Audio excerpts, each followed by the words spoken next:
नमस्कार दोस्तों, good evening for all of you. आप सभी को प्रजापति हेल्थ केयर में स्वागत है। मैं हूं आपका दोस्त डॉक्टर शगुनी पंडित, मरबन प्रखंड, मुजफ्फरपुर, बिहार।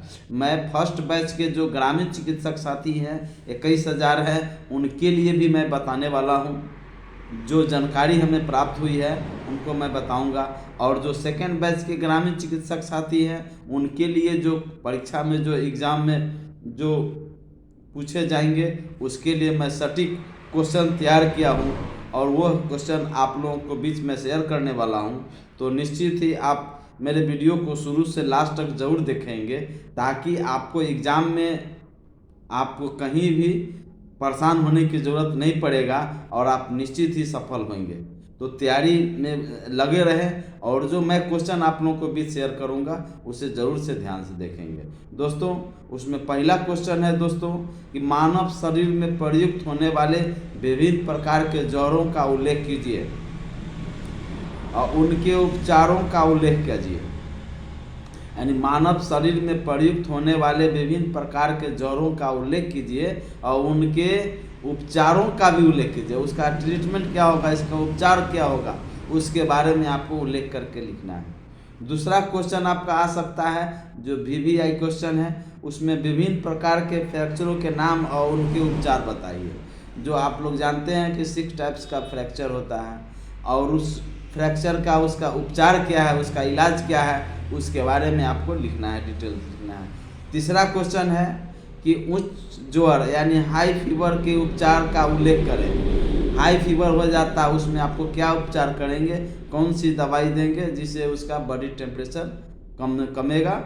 उसके बाद तत्काल तापमान को कम करने की आवश्यकता क्यों होती है। जब हाई फीवर होगा तो उसका तापमान यानी बुखार को कम करने की आवश्यकता क्यों होती है, इस पर आपको प्रकाश डालना है और इस पर बेहतर ढंग से लिखना है। चौथा क्वेश्चन है कि डूबने के उपचार का उल्लेख कीजिए। अगर कोई व्यक्ति पानी में डूब जाता है तो फिर उसका कैसे हम उपचार करेंगे, उसके बारे में लिखना है। आश्वासन देते समय किन सावधानियों को ध्यान में रखा जाना चाहिए। आप आर्टिफिशियल माउथ टू माउथ अगर आप दे रहे हैं, ऑक्सीजन दे रहे हैं, तो उसमें आपको क्या क्या सावधानियां आपको रखना है, इसके बारे में आपको लिखना है।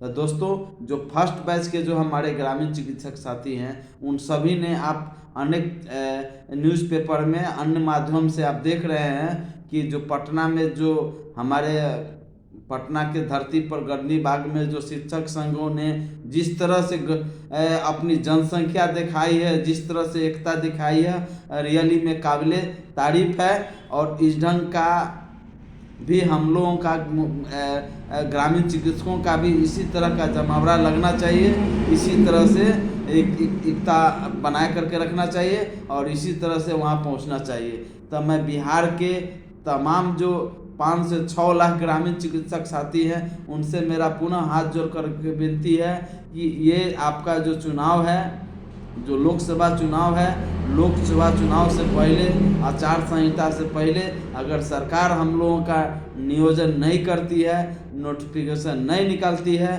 तो फिर पुनः हम लोगों को जो पटना में पहुंचने के लिए हम लोगों को तैयार रहना है। और मैं हमेशा शिष्टमंडल से जो क्रांतिकारी जो युवा हमारे ग्रामीण चिकित्सक साथी हैं, जो वो उनसे मैं संपर्क में रहता हूं और उनसे मैं पुनः बात करूंगा कि फिर योजनाबद्ध तरीक़ा से पटना में ग्रामीण चिकित्सकों का जमावड़ा करने के बाद सरकार से हम लोग नियोजन के लिए, हम लोगों का संयोजन के लेकर के हम लोगों के मीडिया के माध्यम से हम लोगों का आवाज़ बुलंद करना चाहिए।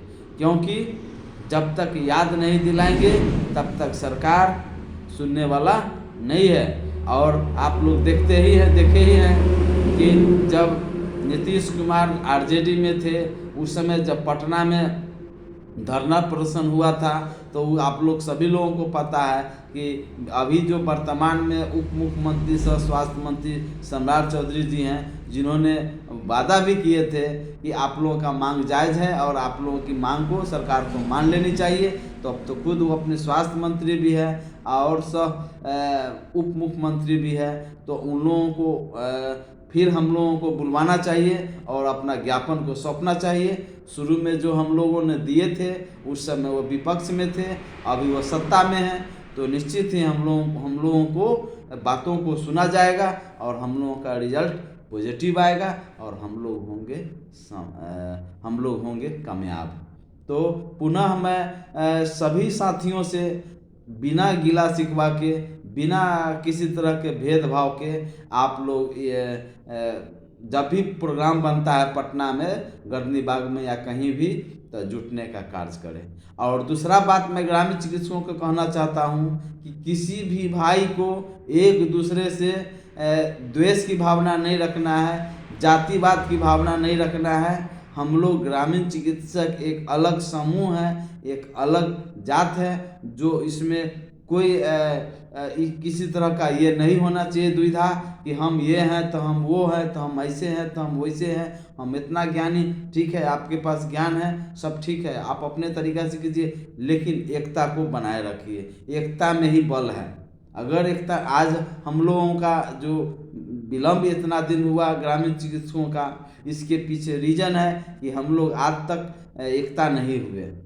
बहुत सारे संघ संगठन बन गए, संघ संगठन से फायदा भी हुआ और नुकसान सबसे ज़्यादा हुआ।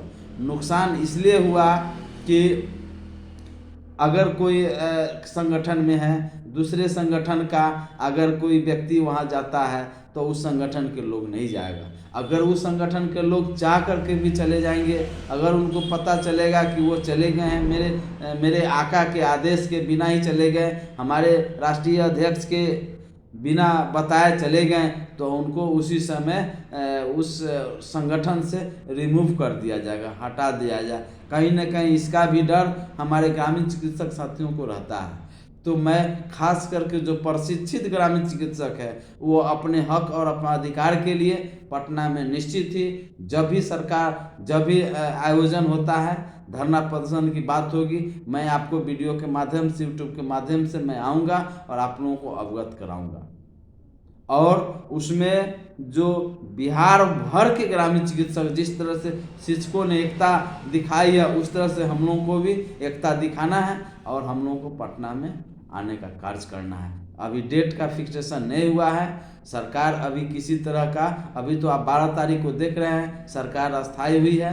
अब यह अस्थायी लंबे समय तक 2025 तक, जब तक लोग विधानसभा का चुनाव नहीं होता है, तब तक ले हमें उम्मीद है कि निश्चित ही चलेगा, अस्थायी रूप से चलेगा। और उसी बीच में हम लोगों का कामयाबी मिलेगा। कामयाबी तो हम लोगों को उम्मीद है कि लोकसभा से पहले ही, चुनाव से पहले ही हम लोगों को मिलने का उम्मीद है, क्योंकि जो हमारे शिष्टमंडल है हमेशा सरकार के साथ में हमेशा अपनी बातों को रख रहे हैं, अपने ज्ञापन दे रहे हैं, जैसा कि आप देखते होंगे। तो निश्चित ही हम लोग होंगे सफल। तो धन्यवाद दोस्तों। मेरा वीडियो कैसा लगा? वीडियो अच्छा लगा सब्सक्राइब करें, लाइक करें और दोस्तों में शेयर करें। धन्यवाद।